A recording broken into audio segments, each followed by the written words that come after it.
তো এখন আমরা দেখব পর্যায়ক্রমে যে আজকে জব প্রিপারেশনের ধাপগুলো কি কি এবং কি কিভাবে আমরা জব প্রিপারেশন করি। ফার্স্ট স্টেপ যেটা, এখানে কি বলা আছে, যে কোনো এমপ্লয়ার সে যদি, অনেকেই বলে যে না, নিজের ইচ্ছায় নিজের স্বেচ্ছাচারিতার সাথে কেউ কাউকে কোনো কোম্পানি থেকে কাউকে টার্মিনেশন করতে পারবে না। এটা আসলে সঠিক নয়। আসলে সম্ভব, পারবে। কেমনে পারবে? এই আইনের আন্ডারে পারবে, ঠিক আছে, এই ধারার আন্ডারে পারবে। যদি কোনো এমপ্লয়ার চায় উইদাউট এনি রিজন কোনো একটা এমপ্লয়িকে সঠিক প্রসেস মেনটেন করে, সঠিক প্রসেস মিনস তাকে একটা নোটিশ দিবে, এই নোটিশের মাধ্যমে তাকে টার্মিনেট করা সম্ভব। তো আসুন আমরা দেখি এখানে কি বলছে। যদি পার্মানেন্ট এমপ্লয়ি হয় সেক্ষেত্রে মালিক তাকে 120 দিনের নোটিশ দিবে। এখন অনেকে হয়তো বা এটা থেকে অবাক হচ্ছেন যে কি বলে, আমাদের তো 1 মাসের নোটিশ দিয়ে বিদায় করে দেয়, 30 দিনের নোটিশ দিয়ে বিদায় করে দেয়। আসলে ওটা লফুল নয়, এটা অন্যায় বা আইনগতভাবে একবারেই বৈধ নয়। আপনার কোনো কোম্পানি থেকে যদি আপনাকে ছাঁটাই করতে চায় তাহলে বা টার্মিনেট করতে চায়, সেক্ষেত্রে আপনাকে 120 দিনের নোটিশ দিতে হবে আপনার মালিক পক্ষকে, 120 দিনের নোটিশ। অথবা কি বলা আছে দেখেন, need to pay 120 days basic in Liu of notice. যদি আপনি নোটিশ না দেন সেক্ষেত্রেও আপনি টার্মিনেট করতে পারবেন, সেটাও সম্ভব। কিন্তু সেক্ষেত্রে কি করতে হবে? সেক্ষেত্রে আপনাকে 120 দিনের বেসিক স্যালারি দিয়ে দিতে হবে। এখানে এই পর্যন্ত ক্লিয়ার কিনা? এটা কিন্তু মোস্ট ইম্পর্টেন্ট পার্ট। ওকে, আর নিচে পয়েন্ট, আরেকটা পয়েন্ট আছে দেখেন। নরমালি ফার্স্টের পয়েন্টটাই বেশি প্রযোজ্য, সব জায়গায় এটাই হয় প্র্যাকটিস। আর নিচেরটা সবার জন্য না, নিচেরটা কাদের জন্য আমি একটু বলি। 60 days notice if not monthly paid worker need to pay 60 days basic salary in Liu of notice. এটার মানে যদি কেউ মান্থলি পেইড এমপ্লয়ি না হয়, তো বাংলাদেশে কিন্তু বেশিরভাগ কোম্পানিগুলো মান্থলি পেইড দেয়, কেউ কি ডে বেসিস, উইকলি বেসিস দেয়। যেমন ইউরোপ আমেরিকায় আপনার উইকলি পেমেন্ট হয়, বাংলাদেশে কিন্তু এরকম নেই বললেই চলে, খুব নেই, মানে 1% হয়তো বা থাকতে পারে, বাট ম্যাক্সিমাম কোম্পানি আপনার মান্থলি স্যালারি হয়। সো নিচের যেটা, এটা আপনাদের অত বেশি মনে না রাখলেও চলবে, জানার জন্য, শেখার জন্য মনে রাখতে পারেন, বাট প্র্যাকটিসের জন্য এইটা আপনার ইউনিভার্সাল, এটা আপনাকে সবসময় মুখস্থ রাখতেই হবে। Not only for HR, any kind of department, সবার জন্য এটা আপনার মনে রাখাটা খুবই প্রয়োজন। এখন আমরা নেক্সট স্লাইডে যাব। এটার একটা পার্ট গেল, এটা আরেকটা পার্ট আছে।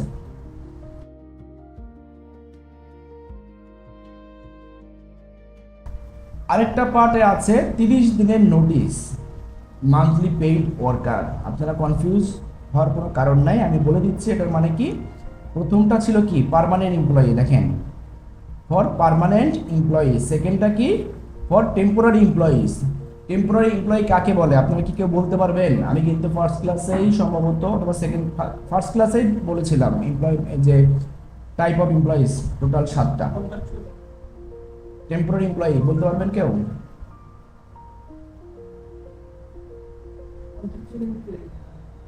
সাতটার মধ্যে কি কন্ট্রাকচুয়াল এমপ্লয়ি ছিল? ছিল না। দেখছেন, আপনারা পড়েন না, এগুলো কিন্তু ইম্পর্টেন্ট জিনিস। সো এটা আপনারা যদি না প্র্যাকটিস করেন, আপনারা কিন্তু এই আসলে কোর্সটা আপনাদের জন্য আসলে ওইভাবে ইম্প্যাক্টফুল হবে না। সো এই যে টেম্পোরারি এমপ্লয়ি, তারাই, আমি এক্সাম্পল দিয়ে বলেছিলাম, এই যে যারা আপনার থার্ড পার্টির আন্ডারে নিয়োগ হয় তাদেরকেই বেশিরভাগ, মানে ম্যাক্সিমাম ক্ষেত্রে তারাই আপনার টেম্পোরারি এমপ্লয়ি হয়। সো সে আবার যদি আমি লয়ের ভাষায় বলি, 6 মাসের কম সময়ে যদি কোনো খণ্ডকালীন কাজের জন্য কেউ নিয়োগপ্রাপ্ত হয় তারাই টেম্পোরারি এমপ্লয়ি। সেই ধরনের কোনো কেস থাকলে, সেই ধরনের এমপ্লয়ি থাকলে তাদের হবে 30 দিনের নোটিশ, তাদের জন্য 60 ডেজ বা 120 দিনের নোটিশ লাগবে না। এখানে আবার দুই রকম, একটা হচ্ছে মান্থলি পেইড, আবার আগেরটার মতো মান্থলি পেইড ছাড়া যারা, তাদের জন্য 14 দিনের নোটিশ দিলে হবে। তার মানে কি হলো, পার্মানেন্ট এমপ্লয়ের জন্য 120 দিন, আবার যারা মান্থলি পেইড না তাদের জন্য 60 দিন, আর যারা টেম্পোরারি এমপ্লয়িজ তাদের জন্য 30 দিন, আর যারা মান্থলি পেইড না তাদের জন্য 14 দিন। তার মানে মালিক যদি ইচ্ছা করে কাউকে টার্মিনেট করতে পারবে এই ধারার এগেনস্টে, ঠিক আছে। এখন আসি আমরা এই ধারার কম্পেনসেশনটা কি, মানে ফাইন্যান্সিয়াল বেনিফিট কি দিতে হবে?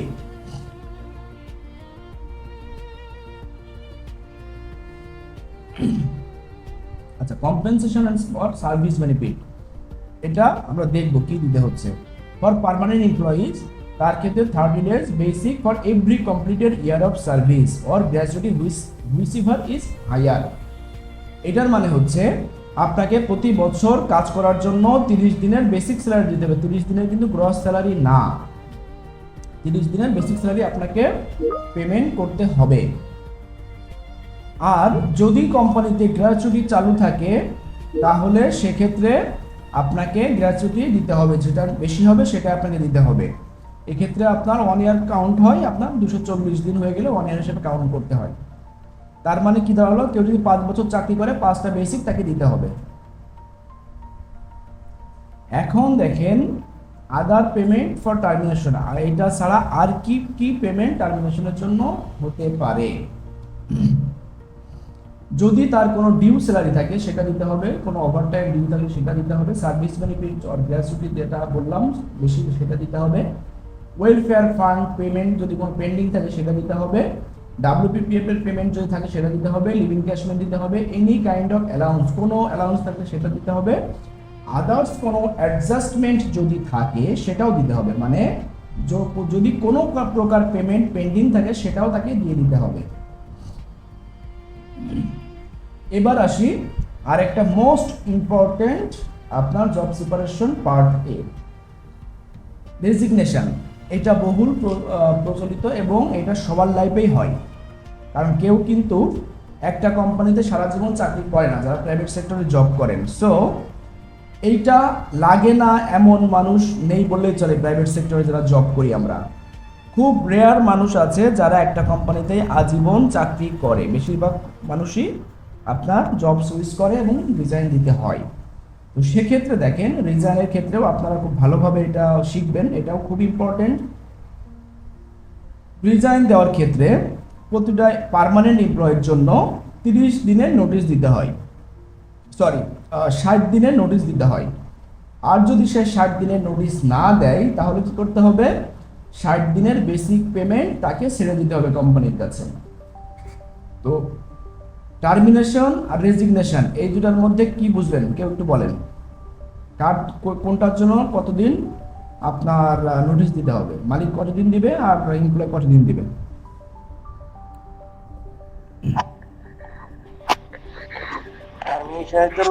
টার্মিনেশনের জন্য মালিক 120 দিন, 20 দিনের জন্য দিবে। আর কেউ যদি রিজাইন দিতে হয় তাহলে 2 মাস আগে থেকে জানাতে হবে। আপনি ভালোভাবে শুনছেন। সো এইটাই হলো বেসিক আপনার টার্মিনেশন এবং রেজিগনেশন। সো রেজিগনেশনের মোস্ট ইম্পর্টেন্ট ফার্স্ট যে পার্টটা সেটা আমরা কমপ্লিট করে ফেলেছি। এখন দেখব টেম্পোরারি এমপ্লয়ের ক্ষেত্রে আমাদের কিন্তু টার্মিনেশনের ক্ষেত্রে কিন্তু দুই রকম ছিল। কি কি ছিল? একটা আপনার পার্মানেন্ট এমপ্লয়ের জন্য এবং আরেকটা ছিল টেম্পোরারি এমপ্লয়ের জন্য। এখানেও কিন্তু আপনার দুই রকম আছে, একটা পার্মানেন্ট এমপ্লয়ের জন্য এবং আপনার টেম্পোরারি এমপ্লয়ের জন্য। সো রেজিগনেশনের ক্ষেত্রেও দুইটা পার্ট, পার্মানেন্ট এমপ্লয়ের জন্য 60 ডেজ আর যারা টেম্পোরারি এমপ্লয়িজ তাদের জন্য 30 ডেজ অথবা 30 ডেজ বেসিক আপনার ছেড়ে আসতে হবে। তো এইখানে আপনার কারোর কোনো কোশ্চেন আছে কিনা যে পেমেন্টটা এটা কীভাবে এমপ্লয়ি কীভাবে দিবে? টার্মিনেশনের ক্ষেত্রে না হয় কোম্পানির মালিক পেমেন্ট করছে, বাট এমপ্লয়ি কীভাবে পেমেন্ট করবে এটা নিয়ে কারো কনফিউশন আছে? না স্যার। সো এখানে কিন্তু আরেকটা পার্ট আছে, 14 days notice if not monthly paid. তার মানে ডেজিগনেশনের টোটাল 3টা পার্ট, একটা 60 ডেজ নোটিস সবার জন্য, পার্মানেন্ট এমপ্লয়ি যারা তাদের জন্য, আবার টেম্পোরারি এমপ্লয়ি 2টা পার্ট, একটা হচ্ছে 30 days notice for temporary employees, ঠিক আছে, আর একটা হচ্ছে 14 ডেজ নোটিস যদি সে মান্থলি পেইড না হয়। 30 ডেজ কাদের জন্য? যারা মান্থলি পেইড, আর যারা 14 ডেজ দিবে তারা হলো মান্থলি পেইড না। সো 3টা নোটিস আছে কিন্তু এখানে, 60 ডেজ, 30 ডেজ, 40 ডেজ, এই 14 ডেজ। সো এটা একটু আপনারা মনে রাখবেন। এখন আসি আমরা তার কম্পেনসেশনে। এই বছর আপনার রেজিগনেশনের কম্পেনসেশন বেনিফিটটা চেঞ্জ হয়েছে, কেউ কি বলতে পারবেন কি চেঞ্জ হয়েছে? এখন 3 বছর হইলে তখন 7 দিন করে বেনিফিট পাবে প্রতি বছরের জন্য।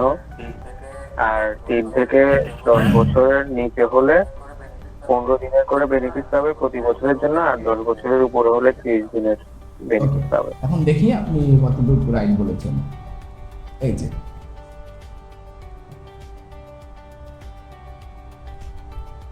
আপনি তো বলেই দিয়েছেন, আমি আরেকবার বলি।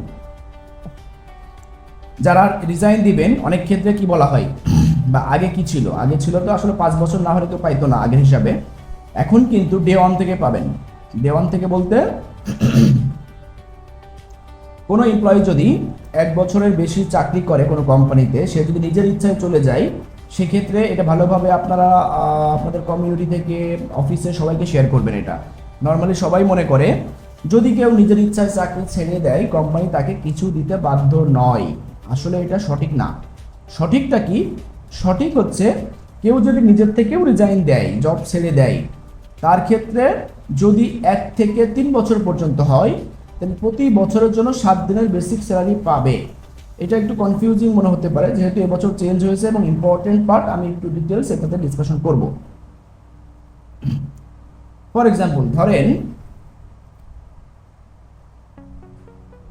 ধরেন একজন চাকরি করে 2 বছর একটা কোম্পানিতে, সে নিজে থেকে রিজাইন দিল, 2 বছর তার চাকরির বয়স। তার স্যালারি ধরেন তার স্যালারি 1 লাখ টাকা এবং বেসিক স্যালারি 50,000 টাকা। ঠিক আছে? সো সে যখন চলে যাবে 2 বছর পরে রিজাইন দিয়ে, সে কত টাকা পাবে বলেন তো? বেসিক 50,000-এর 7 দিনের টাকা পাবে। রাইট, তার মানে 14 দিনের পাচ্ছে, তাই তো?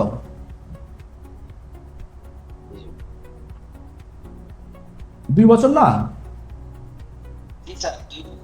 জি স্যার, 2 বছর যেহেতু সে 1 বছরের জন্য 7 দিন, 50,000-এর বেসিক 7 দিন এবং পরবর্তী 50,000-এর আবার 7 দিন, মোট 14 দিন। তার মানে 2 বছর পরে যে রিজাইন দিল, 2 বছর চাকরি করার পরে সে বেসিক স্যালারি 14 দিনের বেসিক স্যালারি সে পেমেন্ট পাবে কোম্পানি থেকে।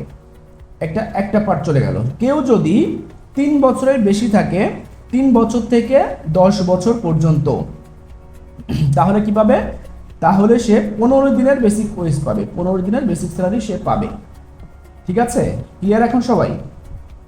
যদি তাহলে কেউ যদি 3 বছর থাকে, তার ক্ষেত্রে সে পাচ্ছে আপনার 1 মাসের বেসিক স্যালারি। যদি 3 বছর থাকলে 1.5 মাসের বেসিক স্যালারি পাচ্ছে 45 দিনের। আর যদি কেউ 10 বছরের বেশি থাকে, ওভার 10 ইয়ার্স, তাহলে প্রতি বছর চাকরির জন্য সে একটা করে বেসিক স্যালারি পাবে, মানে 30 দিনের বেসিক স্যালারি পাবে। সবাই ক্লিয়ার? স্যার আমার একটা প্রশ্ন ছিল স্যার। 3 নম্বরটা যেটা 30 ডেজ, যেটা ওইটা 5 বছরের ঊর্ধ্বে হবে না স্যার? 5 বছরের ঊর্ধ্বে তো 10 বছর। ওই 30 ডেজ যেটা 30 দিনের, ওইটা না 30 দিনের এটা হবে এখন বর্তমান যে নিয়ম। আগে ছিল আপনার কথা ঠিক না, আগে তো 14 দিন ছিল। তো বর্তমান যে চেঞ্জটা এসছে, এটাতে হবে আপনার প্রথম 3 বছর পর্যন্ত 7 দিন, আর আপনার 3 থেকে 10 বছর পর্যন্ত 15 দিন, আর 10 বছর পরে গেলে আপনার 30 ডেজ। আর তারপরেও আপনি যদি কনফিউজ থাকেন, আমরা মূল লটা দেখে আসতে পারি। যদি 3 বছর পর্যন্ত অবিচ্ছিন্নভাবে মালিকের অধীন চাকুরি করিয়া থাকেন, তাহলে 7 দিনের মজুরি। মানে এটা কি বলে বোঝানো হচ্ছে? যদি তিনি 3 বছর পর্যন্ত অবিচ্ছিন্নভাবে মালিকের অধীনে থাকেন, তাহলে 7 দিনের মজুরি পাবেন। তারপরে যদি তিনি 3 বছরের বেশি কিন্তু 10 বছরের কম মেয়াদে মালিকের অধীন অবিচ্ছিন্নভাবে চাকরি করিয়া থাকেন, তাহলে 15 দিন। যদি 10 বছরের বছর বা তদূর্ধ্ব সময় মালিকের অধীন নিরবিচ্ছিন্নভাবে চাকরি করিয়া থাকেন, তাহলে 30 দিন। এইখানে একটা ডিবেট থাকেই, কিন্তু ওই ডিবেটটা আপনাকে কমন সেন্স দিয়ে চিন্তা করতে হবে, কারণ একদিনের ডিফারেন্সে আপনার 7 দিন আর 15 দিন হতে পারে না। ঠিক আছে? এটা দেখবেন নেক্সট টাইম যখন সংশোধন হবে, তখন 100% ওটা ক্লিয়ার করে দিবে যে 1 থেকে 3 বছর। আর এখানে যে অবিচ্ছিন্ন লেখাটা আছে, ওইটা কি কোনো যদি তিনি 3 বছর পর্যন্ত অবিচ্ছিন্নভাবে, সেই কথাটা? আচ্ছা, অবিচ্ছিন্নভাবে মানে এখানে বোঝানো হচ্ছে, সে মনে করেন কেউ একজন আপনার 1 বছর থাকলো, মাঝখানে থাকলো না, আবার আসলো, এইভাবে করানো বোঝানো হচ্ছে। এর মানে এই না যে আপনি মাঝখানে কোনো ছুটি নিতে পারবেন না, মাঝখানে কিছু করতে পারবেন না, টানা আপনাকে থাকতে হবে, ওরকম কিছু না। আপনার ওই একই এমপ্লয়ের আন্ডারে আপনাকে থাকতে হবে টানা 3 বছর। মাঝখানে আপনি চলে গেলে সেটা আর কাউন্ট হবে না। চলে যা যদি আবার নতুন আসেন, যেদিন থেকে জয়েন করবেন তখন থেকে কাউন্ট হবে। এই নীতি বিচ্ছেদ ওইটা বোঝাচ্ছে, ঠিক আছে? এর মানে 3 বছরই কাটাই কাটাই হইতে হবে আপনার, 3 বারং 36 মাস, বিষয়টা এরকম না। স্যার অবিচ্ছিন্নতার কথাটা সংজ্ঞা দেওয়া আছে স্যার। অবিচ্ছিন্নতা বলতে হলো 14 দিনের একটানা 14 দিন 14 দিনের অধিক অনুপস্থিত না থাকে কর্মক্ষেত্রে, এটা আচ্ছা, অবিচ্ছিন্ন। এখন আমরা তাইলে এখানে মোটামুটি বুঝাচ্ছি, তাই না? আর জি, স্যার। আপনারা যেটা করবেন, এই যে 7 দিনের প্র্যাকটিসটা যারা এইচআরে আছেন এটা করবেন, কারণ কখনো এমপ্লয়ীদের ঠকানো উচিত না, ঠিক আছে? অনেকেই এই জিনিসটা নিয়ে ঠকাচ্ছে, কিন্তু এটা না করাই ভালো। এটা কিন্তু 7 দিনের স্যালারি খুব বেশি না, খুবই কম। সো কেউ যদি চাকরি করে 7 দিনের এক্সট্রা স্যালারি পায় সেটা কিন্তু ভালো। সো আপনি যদি এটুকু তাকে দিতে পারেন এইচআর হিসেবে, এটা আপনার ক্রেডিট। সো এটাই আপনারা প্র্যাকটিস করার চেষ্টা করবেন। আচ্ছা, রেজিগনেশন আরেকটা পর্যায়ে হয়, ঠিক আছে? একটা হলো নর্মাল রেজিগনেশন, আরেকটা এই যে এই আপনার 27-এর 3-এর ক উপধারা 3-এ আপনার বলা আছে, আপনার কেউ যদি পরপর 10 দিন আনঅথরাইজড অ্যাবসেন্ট থাকে, কেউ যদি মানে অনুমতি না নিয়ে ছুটিতে থাকে, কেউ জানে না, হঠাৎ করে উধাও হয়ে গেছে, নাই হয়ে গেছে, কেউ তার খবর পাচ্ছে না অফিস থেকে, সেক্ষেত্রে তাকে প্রথম একটা সুযোগ দেওয়া হবে কোম্পানি থেকে, এইচআর থেকে একটা লেটার দিবে, ফার্স্ট লেটার। 10 দিন তাকে সময় দেওয়া হবে। দেখেন 10 দিন তাকে এক্সপ্লেন করার সময় দেওয়া হবে, তুমি কেন আসো নাই অফিসে। অনেক ক্ষেত্রে কিন্তু আসলে লজিক্যাল কারণে হতে পারে। লজিক্যাল কারণটা কি? ধরেন সে অফিসে আসার পথে বা অফিস থেকে যাওয়ার পথে কোনো কারণে অ্যাক্সিডেন্ট করছে, সে মনে করেন যে এমন পরিস্থিতিতে হসপিটালে আছে, কোমায় আছে, বা এমন পরিস্থিতিতে আছে যে কোনোভাবে এইচআরকে বা অফিসে ফোন দেওয়ার মতো পরিস্থিতি তার নাই। এরকম হয় না? হয় কিন্তু। সেক্ষেত্রে আপনার 10 দিনের সময় দেওয়া হলো। 10 দিনের মধ্যে অনেকেই সেন্স ফেরে, অনেকেই কারণ না কারোর মাধ্যমে যোগাযোগ করতে পারে, এই জন্য এই 10 দিনের এক্সপ্লেনেশনের একটা সুযোগ দেওয়া হয়। দেন এটার পরেও যদি সে না দেয়, তারপরে আরেকটা সেকেন্ড লেটার দেওয়া হয়, 7 দিনের মধ্যে তাকে জয়েন করার কথা বলা হয় উইথ এক্সপ্লেনেশন। তা সে একটা রিটার্ন লেটার দিবে এবং সে জয়েন করবে আরও 7 দিন, তাহলে 17 দিন হলো। এর মধ্যেও যদি তাকে খোঁজ পাওয়া না যায়, সে কোনো রিপ্লাই না দেয়, তাহলে অটোমেটিক্যালি এইচআর থেকে তার রেজিগনেশন ফাইলে তার ফাইলটা প্রসেস করে ফেলবে। মানে এটাকে বলা হয় রেজিগনেশন ফ্রম অ্যাবসেন্স ডে। মানে এটা আপনার যেদিন থেকে অ্যাবসেন্স হলো সেদিন থেকে কিন্তু আপনার রিজাইনটা কাউন্ট হয়ে যাবে, এই যে 10 দিন 7 দিন হবে না। ধরেন ফর এক্সাম্পল সে আজকে জানুয়ারির 1 তারিখ থেকে সে নাই, প্রথম 10 দিন লেটার দিলেন জানুয়ারির 10 তারিখ, আরও 7 দিন দিলেন জানুয়ারির 17 তারিখ। 17 তারিখ থেকে না, তার রেজিগনেশন ডেট হবে 1 তারিখ থেকেই। এখন এটার পেমেন্ট দেখেন কি কি, আগে যেটা বলেছিলাম সেই পেমেন্টগুলোই হবে। Due salary, due overtime, service benefit, welfare fund, WPF, leave encashment, any pending allowance, যত প্রকার অ্যালাউন্স বা পেন্ডিং কোনো কিছু পেমেন্ট থাকলে সব কিছুই পরিশোধ করতে হবে। যদি তার কাছ থেকে কোম্পানি কিছু পায় সেটা অ্যাডজাস্টমেন্ট হবে। এখন আসি আমরা রিট্রেন্সমেন্ট, ছাঁটাই। ছাঁটাই কি বলা আছে? ছাঁটাইটা কখন হয় কেউ বলতে পারেন?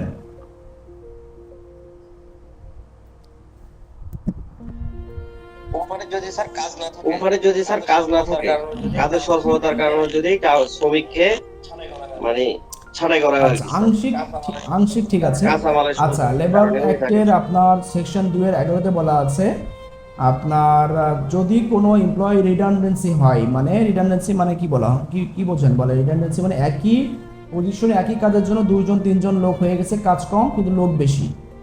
মনে করেন যে আপনার অ্যাকাউন্টসের এইচআর ডিপার্টমেন্টে আপনার ধরেন এখন এমপ্লয়ি আছে 5 জন, কিন্তু আপনি হিসাব করে দেখলেন আপনার কাজ আছে 2 জনের, একজন আসলে অতিরিক্ত নেওয়া হয়েছে, বা আপনার কোনো কারণে বিজনেস ফল করছে, বা আপনার আরও যদি আমি স্পেসিফিকভাবে বলি, কোনো কোম্পানিতে ধরেন 1000 এমপ্লয়ি আছে, তার জন্য 10 জন এইচআর আছে। কোনো কারণে কোম্পানিতে কিছু বছর পর এমপ্লয়ির সংখ্যা হয়ে গেল 500। তার মানে কি দাঁড়ালো, আপনার যখন ইভ্যালুয়েশন করে দেখলেন, এইচআর ইভ্যালুয়েশন করে দেখলেন ইয়ারলি, যে আগে তো আমরা 1000 জনকে জন্য 10 জন এইচআর ছিল, এখন আমার টোটাল এমপ্লয়ি 500, এই 500 জনের জন্য তো আমার 10 জন দরকার নাই, আমার তো 5 জন হিসাবে 5 জন অতিরিক্ত আছে, এটাকে রিডান্ডেন্সি বলে। এই রিডান্ডেন্সির জন্য কোম্পানি ছাঁটাই করার অপশন আছে, ছাঁটাই করতে পারবে, প্রসেসটা আমাকে দেখব। এটার জন্য এই যে প্রসিডিউর, এটা এই বেনিফিটটা পেতে হলে আপনার সার্ভিস লেন্থ হতে হবে 1 বছর আর 1 মান্থের নোটিশ পাবে, ঠিক আছে? যদি 1 বছর না হয় তাহলে কিন্তু 1 মান্থের নোটিশ পাবে না। সো 1 মাসের নোটিশ দিয়ে আপনি তাকে ছাঁটাই করতে পারবেন। আর যদি নোটিশ না দেন তাহলে আপনাকে 1 মাসের বেসিক স্যালারি পেমেন্ট করতে হবে। আর এই যে তাকে ছাঁটাই করবেন, এটার জন্য কিন্তু আপনাকে লিখিত নোটিশ দিতে হবে, রিজন সহ, কী কারণে আপনি বলতে চাচ্ছেন যে তার পজিশনটা রিডান্ডেন্সি আছে বা তার পজিশনটা অতিরিক্ত হয়েছে, এটা অবশ্যই লিখিতভাবে আপনাকে জানাতে হবে। যেমন টার্মিনেশনে কিন্তু কোনো লিখিত নোটিশ দেওয়ার প্রয়োজন নাই, বাট এইখানে কিন্তু আপনার লিখিত নোটিশের মাধ্যমে তাকে জানাতে হবে। আরেকটা ইম্পর্টেন্ট বিষয় আছে, ধরেন আপনি এখানে ছাঁটাই করবেন 10 জন বা 5 জন, সেক্ষেত্রে আপনার পর্যায়ক্রমে ছাঁটাই করতে হবে, বা আপনার আগামী 6 মাসে 10 জন ছাঁটাই হবে। এই 10 জনের মধ্যে কাকে আগে ছাঁটাই করবেন, কাকে পরে ছাঁটাই করবেন, এটার কিন্তু একটা নিয়ম আছে। নিয়মটা আপনারা বলতে পারবেন কেউ? LIFO system. First in first out তো বুঝছেন নাকি? ওকে। তারপরে কি আরেকটা কি বলা আছে, send A copy of notice to chief inspector. Chief inspector অফিসে অবশ্যই একটা নোটিশের কপি পাঠাতে হবে। অ্যানাদার কপি আপনার বা কালেকটিভ বার্গেনিং এজেন্ট যারা থাকে তাদেরকে পাঠাতে হবে। এবং need to notice if retrenchment happen for lay off under section 16 এর সাথে যেটা বলা আছে আপনার লে অফ, এখন দেখতে পাচ্ছেন? জি স্যার, দেখতে পাচ্ছি। ওকে, সো আমরা যেটা বললাম যে চিফ ইন্সপেক্টরের কাছে আপনার নোটিশ পাঠাতে হবে, কালেকটিভ বার্গেনিং কাছে একটা পাঠাতে হবে, আরেকটা আপনার লে অফ যদি হয় তাহলে আপনার এই যে সেকশন 16 এটা বলেছি। এখন দেখেন এটার জন্য কম্পেনসেশন এবং সার্ভিস বেনিফিট কি কি দিতে হবে সেটা একটু আমরা দেখব। এটার জন্য 30 দিনের বেসিক স্যালারি দিতে হবে for each completed year of service or gratuity which is higher. এক্ষেত্রেও কিন্তু আপনার যদি কোম্পানিতে গ্র্যাচুইটি থাকে সেক্ষেত্রে যদি গ্র্যাচুইটি বেশি হয় সেটা দিবেন, অথবা যদি 30 দিনের বেসিক স্যালারি বেশি হয় সেটা দিবেন, যে কোনো একটা, দুটা কিন্তু দিতে হয় না। আর need to pay additional 15 days for lay off. এটা একটু চেঞ্জ হয়েছে, যেহেতু লে অফের একটা হিসাব চেঞ্জ হয়েছে, সো এটা এখন আর আসবে না। আর আদার পেমেন্ট ফর রিট্রেন্সমেন্ট ওই আগের মতোই, যা যা বাকি থাকবে সবই আপনাকে পেমেন্ট করতে হবে, এটা সেম। সো এটা আমরা বেশিক্ষণ এটাতে কথা বলবো না, আমরা যেহেতু কথা বলেছি। এখন আসবো discharge procedure for as per law. ডিসচার্জটা কাকে বলে? ডিসচার্জটা আসলে আপনারা, এটা খুব কম প্র্যাকটিস হয়। নর্মালি যদি কোনো এমপ্লয়ির ক্ষেত্রে সে যদি physically or mentally incapacity or prolong ill health, মানে কোনো এমপ্লয়ি যদি তার ফিজিক্যাল কন্ডিশন খারাপ হয়, মেন্টালি যদি ইনক্যাপাবল হয়, অথবা প্রলং মানে লং টাইমের জন্য যদি সে অসুস্থ থাকে, ধরেন আপনার 2 মাস 3 মাস 4 মাস 6 মাস 1 বছর পর্যন্ত বিভিন্ন কারণে মানুষ অসুস্থ বা সিকনেস থাকে, তো এই ধরনের কোনো যদি কেস থাকে তাহলে কোম্পানি চাইলে তাকে ডিসচার্জ প্রসিডিউর আন্ডারে তাকে সেপারেশন করতে পারে। তবে এখানে একটা ব্যাপার আছে, অবশ্যই আপনার সরকারি ফিজিশিয়ানের কাছ থেকে সার্টিফাইড হতে হবে যে সে আসলে মেন্টালি ইনক্যাপাবিলিটি অথবা ফিজিক্যালি সে ফিট না। এটা কিন্তু অবশ্যই আপনাকে গভর্নমেন্ট ফিজিশিয়ানের কাছ থেকে সার্টিফিকেশন নিতে হবে, তাছাড়া কিন্তু করতে পারবেন না। That's it. এখন ডিসচার্জের জন্য কম্পেনসেশন এবং রিকোয়ারমেন্ট কি আছে সেটা আমরা একটু দেখব। সেটার জন্য আছে 30 days আপনার বেসিক স্যালারি দিতে হবে, আর যদি আগের মতোই গ্র্যাচুইটি যদি হায়ার থাকে সেটা দিতে হবে। আর এটার জন্য এই বেনিফিটটা পাওয়ার জন্য অবশ্যই আপনাকে সার্ভিস লেন 1 বছর হতে হবে, 1 বছর কম হলে এই বেনিফিটটা পাবেন না। এখন আসবো আমরা ডিসমিসাল অথবা সাসপেনশন। ডিসমিসাল মানে বরখাস্ত, ঠিক আছে, সাসপেনশন মানে বরখাস্ত। তো এটা কেন হয়? সো এখন আমরা একটু দেখবো, এটা একটু জটিল। নর্মালি যে ডিসমিসাল, তারপরে আপনার ডিফেন্স মেকানিজম, এইগুলোর জন্য কিন্তু আসলে হিউজ বিষয় থাকে, অনেক বড়, আপনার প্রায় 4-5 ঘন্টার ক্লাস নেওয়া যায় শুধু এইগুলোর উপরে। তো এটাকে আমি আসলে একটু সামারাইজ করে নিয়ে এসেছি একটু সংক্ষিপ্তভাবেই, যেন আপনারা বুঝতে পারেন যতটুকু প্রয়োজন ততটুকু আপনাদেরকে আজকে ইনশাল্লাহ আমি চেষ্টা করবো বুঝিয়ে দেওয়ার। আপনারা একটু মনোযোগ দিয়ে, এটা একটু কঠিন হতে পারে কিন্তু বুঝিয়ে দিলে বুঝতে পারবেন। ডিসমিসাল বা সাসপেনশন এটা কি কারণে হয়? এটা আসলে ডিসিপ্লিনারি কেসের ক্ষেত্রে এটা হয়। তার মানে এখানে লেখাই আছে দেখেন, disciplinary suspension on dismissal is a disciplinary measure imposed by the employer in response to the proven misconduct or breach of company policies or legal regulations. So যদি কোনো ডিসিপ্লিনারি ব্রেকডাউন হয় আপনার দ্বারা অথবা কোনো মিসকন্ডাক্টের আন্ডারে আপনি পড়েন, সেক্ষেত্রে তখন সাসপেনশন বা অথবা ডিসমিসাল এটার আন্ডারে আসে, বরখাস্তের আন্ডারে আসে। এখন সাসপেনশন আর ডিসমিসালের প্রসিডিউরটা আমরা একটু দেখব। যদি কোনো আপনার দেখেন এ worker may be dismiss without pure notice or without payment in Liu of notice, এটা কিন্তু খুব মেজর জিনিস, এই লাইনটা আপনারা একটু মাথায় ঢোকায় রাখবেন। নর্মালি আগেরগুলো কি ছিল? আগেরগুলো ছিল আপনার অবশ্যই তাকে নোটিশ দিতে হবে, অথবা নোটিশের বিপরীতে যদি নোটিশ না দেয় মালিক পক্ষ, তাকে কিন্তু অবশ্যই পেমেন্ট দিতে হবে।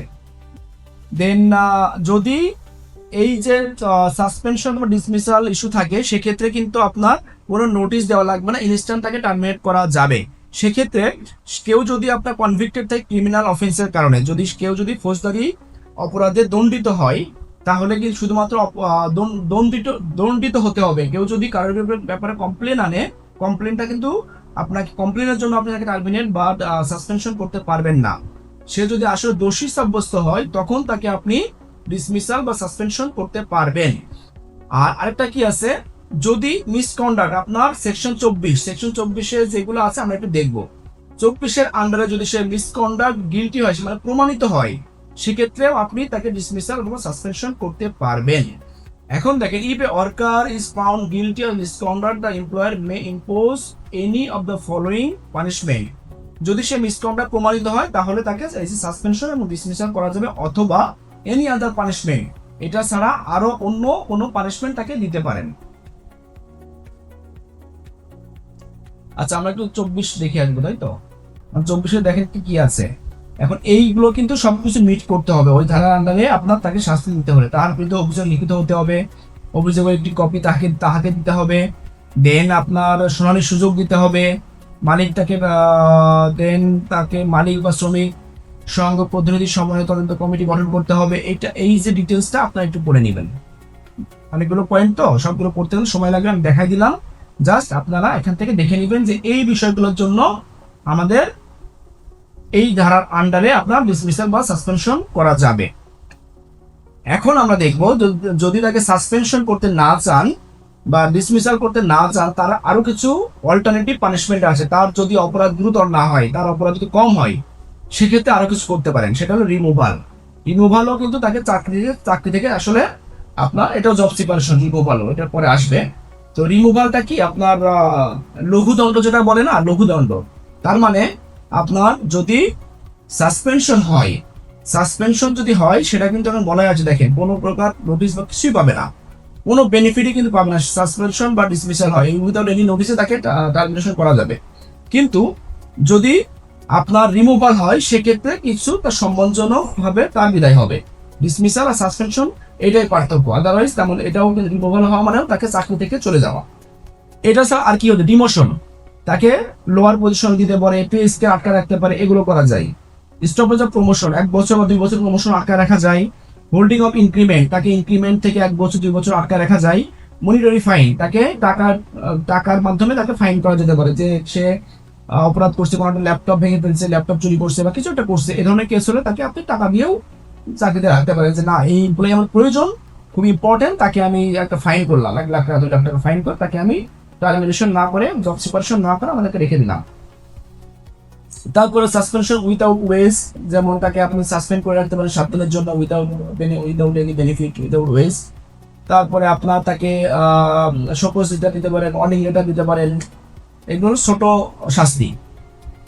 এখন মিসকন্ডাক্টের আন্ডারে সেকশন 23 যেগুলো বলা আছে, এটা আমি এখানে লিখেছি, এটাও আপনার 10টার মতো পয়েন্ট, এগুলো আপনারা একটু পড়ে নেবেন। তারপরেও আমি যদি এখানে একটু দেখাই দিই আপনাদের,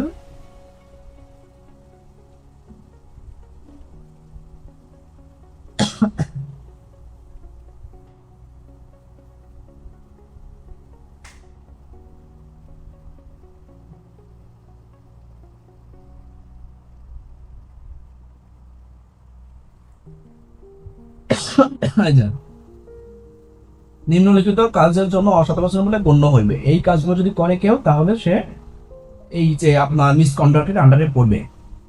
কি কি বলা আছে? আইনসঙ্গত বা যুক্তিসঙ্গত আদেশ মানার ক্ষেত্রে এককভাবে অথবা সংঘবদ্ধভাবে আপনার ইচ্ছাকৃত অবাধ্যতা, মালিকের ব্যবসা থেকে চুরি, মালিকের অধীন তাহার কোনো শ্রমিক চাকরি সংগতভাবে ঘুষ প্রদান, মানে অনৈতিক কাজ যেগুলো আছে না, এই ধরনের কাজগুলো করলে বা উচ্ছৃঙ্খল কাজকর্মে আপনার কাজে কর্মে অভ্যাসগত গাফলতি, তারপরে আছে আপনার দেরি করে অফিসে আসা, এই ধরনের কাজ যদি কেউ করে তাকে আপনি মিসকন্ডাক্টের আন্ডারে শাস্তি দিতে পারেন অথবা তাকে সাসপেন্ড করতে পারেন। সেটাই বলা আছে স্লাইডের মধ্যে। ওই যে যেগুলো পড়লাম সেটাই লেখা আছে। এই যে হ্যাবিচুয়াল ব্রিচ অফ ল, তারপরে আপনার breach or violent of conduct violate করলে, হ্যাবিচুয়াল আপনার negligence of work, breach of employment rules, তারপরে টেম্পারিং উইথ অফিসিয়াল রেকর্ড যদি আপনি অদল-বদল করেন, এই বিষয়গুলো আর কি। পানিশমেন্টের প্রসিডিউরটা দেখেন। পানিশমেন্টের প্রসিডিউর কি হতে পারে? তাকে আপনার মনে করেন যে লিখিতভাবে নোটিশ দিতে হবে। লিখিতভাবে না দিলে কিন্তু হবে না তাকে, ঠিক আছে? তাকে আবার 7 দিনের সময় দিতে হবে যে তার এক্সপ্লেনেশনের জন্য, তার শুনানির জন্য। তাকে কিন্তু একপাক্ষিকভাবে আপনি তাকে দোষী সাব্যস্ত করতে পারবেন না। আপনি তার এগেনস্টে কোনো এলিগেন্স নিয়ে আসার পরেও তাকে আপনি সুযোগ দিবেন যে আপনি 7 দিনের মধ্যে একটা এক্সপ্লেনেশন দেন। তারপর তার কাছ থেকে হিয়ারিং নিতে হবে, হিয়ারিং এর সুযোগ দিতে হবে। দেন আপনার যদি সে দোষী সাব্যস্ত হয়, ইনকোয়ারি কমিটির মাধ্যমে, কমিটি তো আপনাকে গঠন করতেই হবে, কমিটির মাধ্যমে যদি সে দোষী সাব্যস্ত হয় তখন আপনি তাকে শাস্তি দিতে পারবেন, আদারওয়াইজ কিন্তু পারবেন না। তারপরে কি আছে? আপনার এমপ্লয়ার মানে মালিক পক্ষ অথবা আপনার এইচআর ম্যানেজার তাকে ডিসমিসালের জন্য অ্যাপ্রুভ করতে পারে। এখন আসলে রিমুভালটা আসলে এটাকে বলা হয় লঘুদণ্ড। লঘুদণ্ড মানে আপনার সাসপেনশন একটা মানে অসম্মানজনক বিষয়, আর রিমুভাল কিছুটা সম্মানজনক। তাকে ভালোভাবে আর কি বরখাস্ত না করে তাকে মনে করেন যে রিমুভ করা হচ্ছে। সেক্ষেত্রে 15 দিনের স্যালারি পাবে এভরি কমপ্লিটেড ইয়ার, কিন্তু আপনার ওই ক্ষেত্রে কিন্তু আপনার বেনিফিট ছিল না। আর রিমুভালের ক্ষেত্রে সে 15 দিনের করে বেসিক স্যালারি পাবে। 5 বছর চাকরি করলে 15 টাকা করে 5 15 75 মাসে 75 দিনের আপনার বেসিক স্যালারি পাবে। আই থিঙ্ক আপনারা বিষয়টা ক্লিয়ার হয়েছে।